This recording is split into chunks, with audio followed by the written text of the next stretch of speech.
Hola, ¿qué tal? Soy Brando Vega Ramírez y vengo a explicar 5 gramáticas del cuarto módulo de inglés del Tecnológico de Jiquilpan. La primera gramática que explicaré serán los pronombres indefinidos o en inglés conocidos como los indefinite pronouns, los cuales normalmente solemos utilizar para hacer referencia a cosas o a personas, a lugares sin decir exactamente quiénes, cuántos o qué es realmente lo que son. Estos se forman combinando los cuantificadores, los cuales son every, some, any y no, con una palabra a la cual nos indique la persona o lugar, cosa a la cual se hace referencia, las cuales suelen ser las palabras one, body, when y think. Bueno, continuando con la gramática de los indefinite pronouns, mostraré a continuación los más utilizados o a los que solemos recurrir más, los cuales son everybody y everyone, que hacen referencia a todos, es decir, se refieren a un conjunto de personas, a diferencia de everything, que hace referencia a un todo, pero de cosas, pudiendo ser, no sé, motos, carros, piedras, cualquier cosa. Nobody y no one, que a diferencia de los primeros que mencioné, hacen referencia a nadie como persona, y nothing a nada como una cosa. También están somebody y someone, que quieren decir alguien, something como algo, anybody y anyone como cualquier persona y anything como cualquier cosa. En estos ejemplos que coloqué podemos observar cómo el indefinite pronoun toma el lugar del sujeto en una oración, que es donde se suele colocar dentro de las mismas. Por ejemplo, Juan ate my candy o someone ate my candy. Como ven, la traducción en español es Juan se comió mi dulce, se transforma a alguien se comió mi dulce. Es decir, que deja de referirse como Juan y hace referencia como alguien sin especificar quién es. Otro ejemplo es I miss my schoolmates. Se transforma en I miss everyone at my school. Que la traducción en español de esto es extraño a mis compañeros de escuela respectivo a la primera oración y extraño a todos en mi escuela respectivo a la segunda. Cambiando el sujeto, que era refiriéndose a los compañeros de escuela, a un todos en general, pero igualmente refiriéndose a personas. Ahora podemos ver las oraciones positivas de estos. Someone is sitting in my place. Alguien está sentado en mi lugar. Everything smells bad. Algo huele mal. Y I'll go somewhere. Me iré a algún lado. Aquí estoy añadiendo el where, que inicialmente no lo vimos en las clases, pero que creo que igualmente es importante, pues se hace referencia a un lugar, pero sin ser específicamente a cuál. Ahora veremos oraciones negativas de los indefinite pronouns, con el not. I don't have anything to say. No tengo nada que decir y I can't find anyone. No puedo encontrar a nadie. Ahora podemos ver en modalidad de preguntas cómo es que funcionan. Is everyone here? ¿Están todos aquí? Can we go anywhere? ¿Podemos ir a cualquier lado? Como dije, el where hace referencia a algún lugar sin ser específico. Y bueno, la segunda gramática que me tocará exponer sería el present perfect o presente perfecto, el cual se forma principalmente por dos elementos, los cuales son el auxiliar to have en presente, puede ser también has si se tratase de una tercera persona, seguido del pasado participio del verbo principal, al cual se le agregaría una terminación en ed, de ser este un verbo regular y no tanto así de ser un verbo irregular, como los ejemplos que podemos ver a continuación. Y bueno, aquí podemos seguir viendo más ejemplos de este presente perfecto, los cuales son you have played today. En negativo se transformaría you haven't played today. Y en interrogación sería have you played today.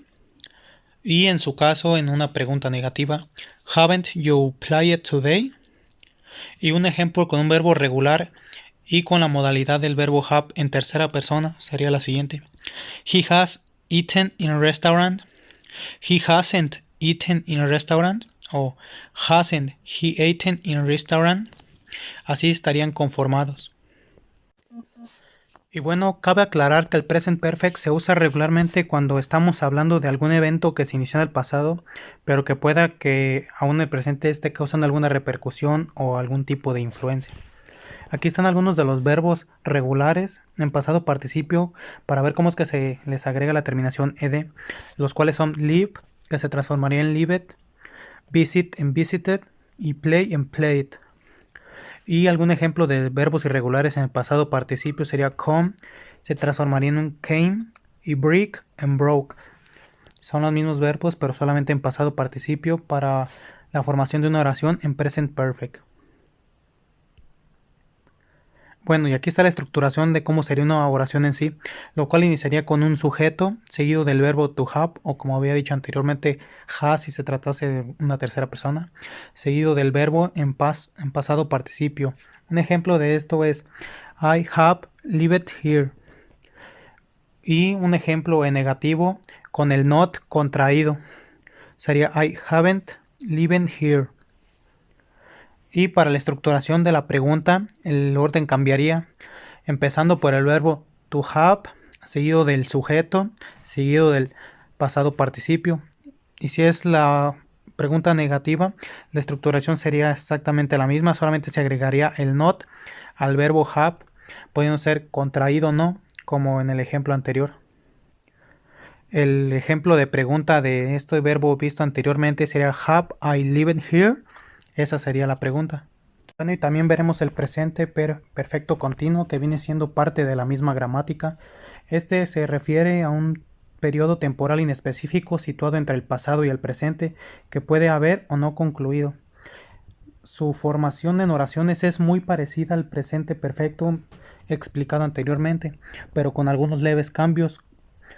Empieza igualmente por el sujeto, seguido del have, has, igual que el anterior, pero se le agregaría el been, seguido del presente participio en vez de un pasado participio del verbo principal, al cual se le agregaría una terminación ing solamente en los verbos regulares. Algunos ejemplos de esto en verbos regulares serían I have been working all day. Y aquí podemos ver en contracción cómo el have se uniría al sujeto, siendo en vez de I have solamente I've been working today para recortar la oración. En negativo quedaría la contracción del have con el not. I haven't been working all day. Y en pregunta quedaría el orden de primero el have o has respectivamente, seguido del sujeto, el been y el verbo, con su terminación ing de tratarse de un verbo regular. Have I been working? Bueno, algunos ejemplos extra para que nos quede más claro esto del presente perfecto continuo serían las siguientes, en esta ocasión siendo en tercera persona. She has been talking to my brother. She hasn't been talking to my brother. Y en interrogación quedaría, has she been talking to my brother? I have been singing. I haven't been singing. Have I been singing? Y bueno, la tercera gramática que explicaré a continuación será el past perfect o pasado perfecto, el cual nos hace referencia a un tiempo anterior al pasado reciente, es decir, podríamos decir que existe presente, un pasado reciente que relativamente acaba de suceder hace poco tiempo y un pasado anterior a este que es al que se suele hacer referencia en este tipo de oraciones. Se emplea para señalar que un evento ocurrió antes que otro. La forma para formarla sería el sujeto más el verbo to have, pero esta vez sería en pasado, es decir, sería had más el pasado participio del verbo principal, como podemos ver en los ejemplos que presentaré a continuación. Y bueno, también cabe decir que para hacer una oración en negativo se le agregaría el not justo después del had o su respectiva contracción. Y para formar una interrogación el orden sería had más el sujeto más el pasado participio del verbo principal. Y bueno, aquí están algunos de los ejemplos. I had finished to homework.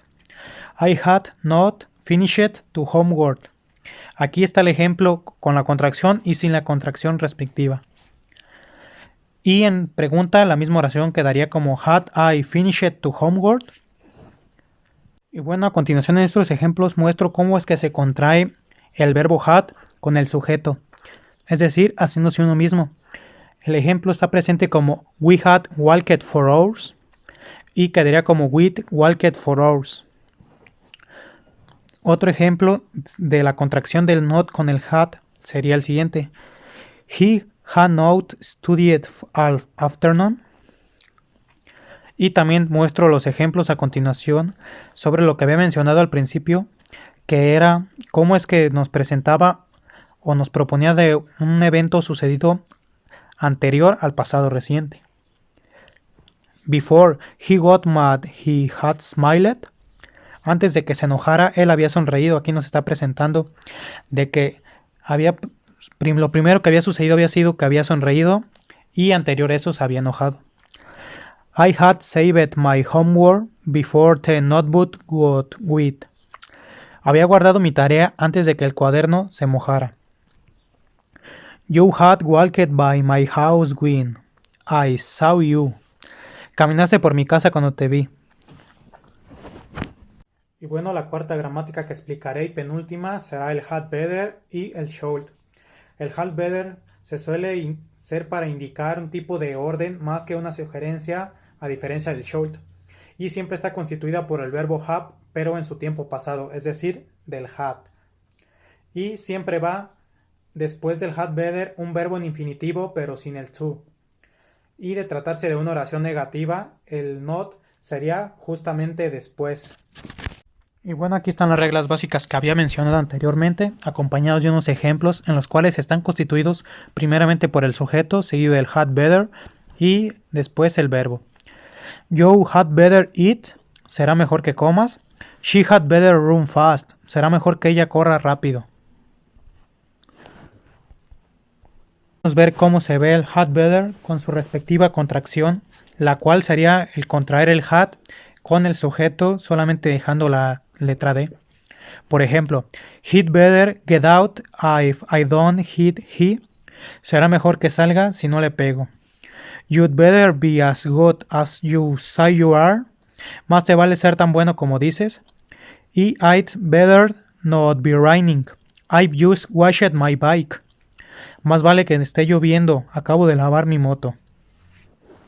Con el should, que a diferencia del had better, este verbo modal se utiliza más a la ligera, es decir, que lo usamos regularmente como un tipo de sugerencia o consejo que le damos a alguien sin necesidad de que él lo haga como puede hacer en el had better. Este se utiliza después del sujeto y va seguido de un verbo en infinitivo pero sin el to. Para formar la oración negativa se coloca el not después del should o si no su respectiva abreviatura o contracción. No necesitan de auxiliar para formar oraciones negativas ni interrogativas. Ejemplos del should son los siguientes. You should go to the dentist, que sería deberías ir al dentista. You should not go to the dentist, que sería la negación, no deberías de ir al dentista. Y you should not go to the dentist, esta sería la forma de contracción del should con la negación, es decir, con el not. Y para formular una pregunta el orden cambiaría, el cual sería should seguido del sujeto, seguido del verbo. Y el ejemplo de la oración anterior en pregunta sería should you go to the dentist. Quinta y última gramática que explicaré a continuación será el wish, el cual se suele utilizar para expresar el deseo que se tiene de que algo pase o de que sea diferente en el momento en el mismo en el que se está diciendo. La forma de composición del wish suele ser el sujeto como primero, seguido del wish y seguido como el pronombre objeto, o se podría decir que a quien se le desea la suerte, como puede decir yo deseo que Juan coma más, no sé, así podría ser. Juan cumpliría la función como pronombre objeto en esta oración. Algunos ejemplos son los que presentaré a continuación. Presentaré algunos de los ejemplos de la gramática wish. I wish I got a good grade. Ojalá sacar una buena calificación. I wish I was taller. Ojalá fuera más alto. I wish I was better for English. Desearía ser mejor para el inglés. Como pueden ver aquí el pronombre objeto sería yo mismo, es decir, la persona principal o el sujeto del inicio. Un ejemplo diferente a este sería Luis wishes he had taken the bus. Luis desearía haber tomado el autobús. Es decir, Luis funge como una tercera persona, por lo cual se le agrega la letra S al wish, siendo wishes. Otra regla sería cuando utilizamos el verbo to be, lo utilizamos en pasado aunque estemos hablando en presente. Es decir, el verbo que le sigue después al pronombre objeto va siempre en pasado aunque la oración esté dicha en un presente mismo. Y bueno, el wish en su forma de pasado normalmente se utiliza para indicar que no hubiese querido que algo pasara o desease que no hubiese pasado o algún tipo de arrepentimiento. Y se forman las oraciones con el sujeto seguido del wish, seguido del pasado perfecto del to have, que en esta ocasión sería had. Ejemplos de esto sería I wish I had not gotten mad. Desearía no haberme enojado. I wish I had not argued with my mom. Desearía no haber discutido con mi mamá. Y aquí estamos contrayendo el not con el had para hacer la oración más corta, algo que ya se había explicado en gramáticas anteriores. Y ahora sería el wish más el would. El would lo utilizamos normalmente para expresar algún disgusto o algo que quisiéramos que cambiase en el futuro. Y solamente se puede utilizar si existen dos sujetos diferentes dentro de la misma oración.